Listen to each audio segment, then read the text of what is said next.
Subscribe now and press the bell icon. Never miss an update. अस्सलाम वालेकुम students. आज का हमारा टॉपिक है uses of tracers in industry. Tracers mean क्या, रेडियो एक्टिव आइसोटोप्स हैं, उनको हम एज अ ट्रेसर मीन कोई भी चीज़ का मैकेनिज़्म फाइंड करने के लिए उनको हम यूज़ कर सकते हैं। सबसे पहले हम उनको यूज़ करते हैं self diffusion of metals. Metals क्या होती हैं? मेटल्स हमेशा क्रिस्टल लैटिस की फॉर्म में पाई जाती हैं और हमें पता है जैसे सोडियम क्लोराइड का क्रिस्टल आपने देखा हो तो उसके अंदर काफ़ी सारी सोडियम मेटल्स जो हैं वो मौजूद होती हैं।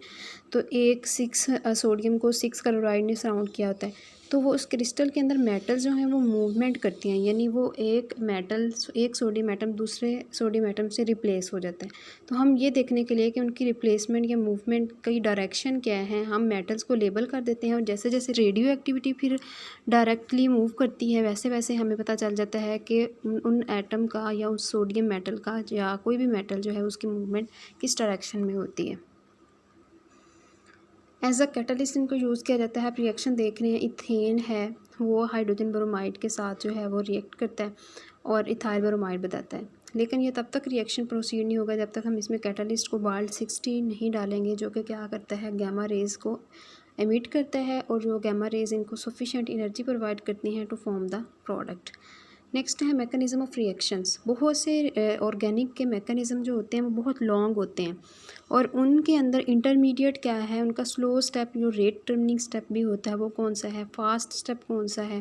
इन सारी चीज़ों को कम्प्लेक्सिटी इतनी क्रिएट हो जाती है और उनको डिटरमिन करने के लिए हम जो कार्बन जो बेसिक एलिमेंट होता है ऑर्गेनिक कंपाउंड का, उसको हम लेबल्ड कर देते हैं और जैसे जैसे वो फिर रेडियो एक्टिविटी शो करता है वैसे वैसे हमें उसकी इंटरमीडिएट के अंदर प्रेजेंस, स्लो स्टेप के अंदर प्रेजेंस, उसका रेट ऑफ रिएक्शन, उसका टाइमिंग, हमें सारा कुछ जो है वो फाइंड आउट हो जाता है।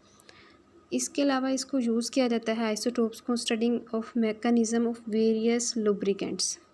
लुब्रिकेंट्स ऐसे कंपोनेंट्स, ऐसे कंपाउंड्स जो कि फ्रिक्शन को रिड्यूस करने के लिए यूज़ होते हैं, ऑयल्स और ग्रीसेस वगैरह, वो कैसे इफ़ेक्टिवली फ्रिक्शन रिड्यूस करते हैं, उनका मैकेनिज़्म भी स्टडी किया जा सकता है। यूनिफॉर्म मिक्सिंग, इंडस्ट्री के अंदर बहुत सारी चीज़ों की यूनिफॉर्म मिक्सिंग जो है वो की जाती है। लाइक वो कहते हैं कि ब्लेंडिंग ऑफ पेट्रोल और लुब्रिकेटिंग ऑयल और ग्रीसेस, जब इनको आपस में ब्लेंड किया जाता है और तब क्या होता है कि हम उनके अंदर ये देखने के लिए कि आया मिक्सचर होमोजीनियस है, हम फॉर एग्जांपल अकेले लुब्रिकेटिंग ऑयल की बात कर लें तो उसके अंदर हम कोई रेडियो एक्टिव कंपोनेंट डाल देंगे और वो फिर क्या होगा, जब हम उसकी रेडियो एक्टिविटी किसी सैंपल को जब हम ब्लेंड कर लें, मिक्स कर लें तो उसकी रेडियो एक्टिविटी मेजर करें तो वो उसमें उतनी हो जितना हमने उसमें डाला था।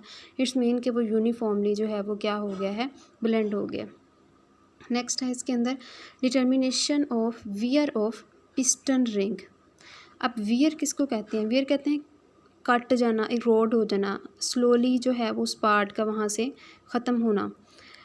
और पिस्टन क्या होता है? पिस्टन जो है वो इंटरनल कंबशन इंजन जो गाड़ियों का होता है उसका जो हमारे पास कवर्ड होता है वो पिस्टन होता है।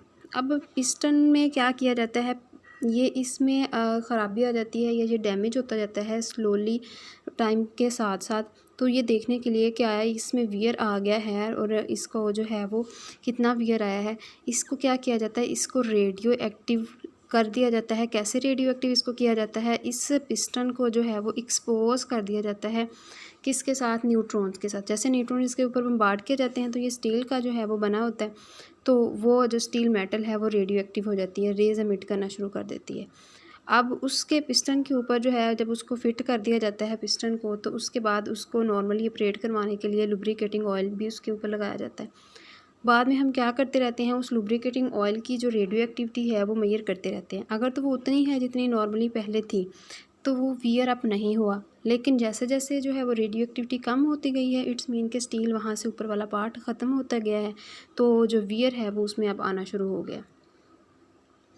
मेन यूज़ इसका एग्रीकल्चर में भी है। एग्रीकल्चर में ये देखने के लिए कि प्लांट जो है वो फास्फोरस उनका नेसेसरी एलिमेंट होता है, प्लांट उसको कहाँ पर यूज़ करता है और कौन से पार्ट में उसको कितना यूज़ करता है, ये चेक करने के लिए क्या किया जाता है, इस फर्टिलाइजर्स के अंदर लेबल्ड आइसोटोप फास्फोरस का डाल दिया जाता है जो कि रेडियो एक्टिव होता है। ये बिल्कुल वैसे ही इसका मैकेनिज़्म होता है जैसे नॉर्मल फास्फोरस का होता है, लेकिन इसका हमें ये फ़ायदा होता है कि प्लांट ने इसकी कितनी प्रपोर्शन ली है, यानी कितनी अमाउंट में इसको अब्जॉर्ब किया है और कौन से पार्ट ने इसको ज़्यादा अब्जॉर्ब किया है और कौन से प्लांट ने इसको क्या कितना यूज़ किया, ये हमें डिटरमिन हो जाता है by the amount of emitting radio activity. यानी इतनी रेज एमिट हो रही होती हैं जिस पार्ट से, उसमें उतना ही ज़्यादा उसने उस फास्फोरस को अपटेक किया होता है। इसके अलावा दूसरा इसका पर्पज़ होता है कि efficiency of different fertilisers. Efficiency क्या होती है किसी फर्टिलाइज़र की, कि कोई फर्टिलाइज़र ज़मीन में कितनी जल्दी हल हो जाता है और कितनी जल्दी जो है वो ज़मीन से प्लांट को पहुंच जाता है, प्लांट उसको जो है वो अब्जॉर्ब कर लेते हैं, वो उसकी एफिशिएंसी कहलाती है। तो फर्टिलाइज़र के अंदर जो है वो क्या किया जाता है, रेडियो एक्टिव फास्फोरस यूज़ कर लिया जाता है। जौन से फर्टिलाइज़र का फास्फोरस जल्दी से अब्जॉर्ब हो जाएगा वो प्लांट जल्दी से रेज़ एमिट करना शुरू करेगा। जैसे ही रेज़ डिटेक्ट होंगी वैसे हमें पता चल जाएगा कि इस फर्टिलाइज़र की रेज़ जल्दी डिटेक्ट हुई हैं, ये ज़्यादा एफिशिएंट है, और जिसकी कम डिटेक्ट हों या स्लोली डिटेक्ट हों कुछ देर बाद, तो वो लेस एफिशिएंट होगा। उसके बाद मिनरल्स प्लांट्स अपटेक करता है सॉइल से। तो कौन से मिनरल्स वो ज़्यादा अपटेक करता है और कौन से मिनरल किस पार्ट में ज़्यादा अब्जॉर्ब होते हैं और कहाँ पर यूज़ होते हैं, ये भी चेक किया जा सकता है।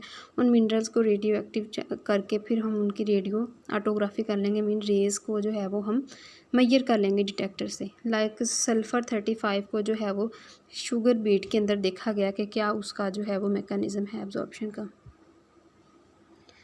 बहुत अच्छा एक इसका जो आपको भी बहुत ज़्यादा पता है इस चीज़ का कि इसका यूज़ जो है वो होता है डिजीज़ के ट्रीटमेंट में। सबसे पहले थायराइड ग्लैंड जो कि हमारी नेक में पाया जाता है, अक्सर देखा जाता है कि ये क्या होता है, अबनॉर्मल ग्रोथ शुरू कर देता है। इसकी अबनॉर्मल ग्रोथ को रिटार्ड करने के लिए जो आयोडीन इसका कंपोनेंट होता है, आयोडीन को लेबल करके आइसोटोप 131 जो कि रेडियो एक्टिव होता है, इसको डाल दिया जाता है।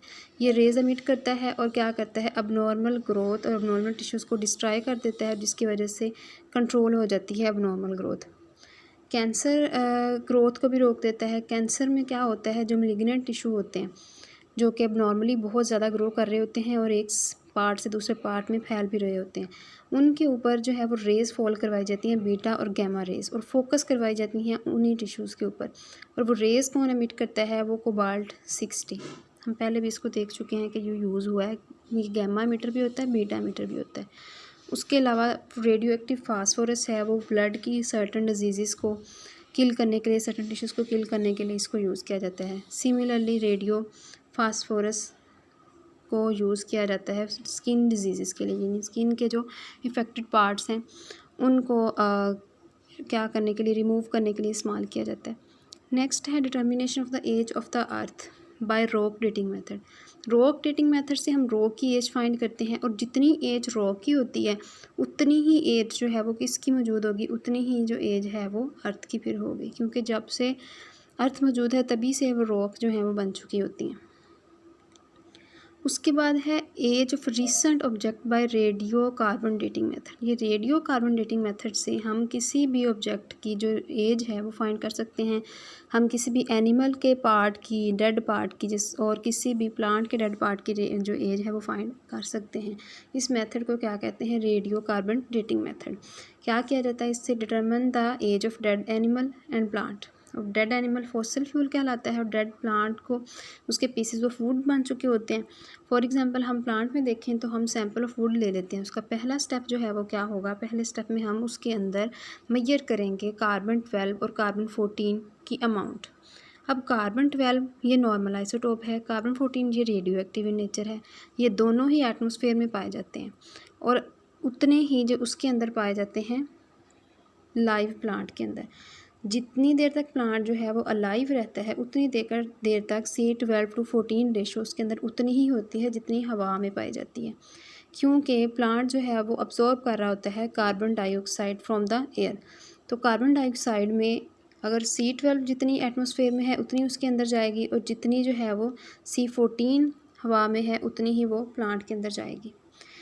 तो जितनी अमाउंट वो उसके अंदर मौजूद होती है उतनी ही वो जो है वो प्लांट के अंदर आ जाती है। लेकिन जैसे प्लांट डेड होता है तो C14 का काम क्या है, रेज एमिट करना, डिके होना। वो डिके करना शुरू कर देता है और वो बीटा रेज जो है वो एमिट करता है। अगर वो डिके होना शुरू कर गया है तो इनिशियली जितनी उसकी अमाउंट थी अब वो डिके होकर कम होना शुरू हो जाएगी। और ये कितनी देर में डिके होता है, इसकी हाफ लाइफ जो है वो 5730 ईयर्स है। इससे हम पता करें, फॉर एग्ज़ाम्पल इनिशियली C14 जो है वो किसी प्लांट के अंदर 100 ग्राम है और इतनी ही हवा में है, हम सपोज़ कर रहे हैं जस्ट। तो अगर वो डेड हो जाता है तो कुछ अर्से बाद, काफ़ी देर बाद हमें वो फॉसिल फ्यूल की फॉर्म में मिलता है, तो हम उसके अंदर C14 की रेशो जो है वो मेजर करते हैं। तो वो अब देखते हैं कि अब कितनी है, 50 ग्राम। इनिशियली हम सपोज़ कर रहे हैं कि हवा में इतनी होती है और इतनी प्लांट्स में होती है, तो 100 ग्राम थी, अब कितनी रह गई है, 50 ग्राम, यानी हाफ़ अमाउंट रह गई है आपके पास। और ये हाफ़ अमाउंट जो है वो हमें पता है कि हाफ़ लाइफ उसकी कितनी है, इतनी, तो इतनी जो है वो उसकी जो है वो एज हो चुकी होगी। तो ये इसका बहुत इंपॉर्टेंट मेथड है। इसी के थ्रू जो है वो फिर एज फाइंड की जा सकती है किसी भी फॉसल फ्यूल की, और किसी भी रॉक की जो एज है वो फाइंड की जा सकती है। इनको बहुत अच्छे से करें और स्टूडेंट्स आप साथ साथ याद किया करें, ताकि जो आप क्वेश्चन कर सकें, आपकी क्वेश्चनिंग नहीं होती और आप इनको जस्ट सेव करते हो और पढ़ते नहीं हो आप लोग।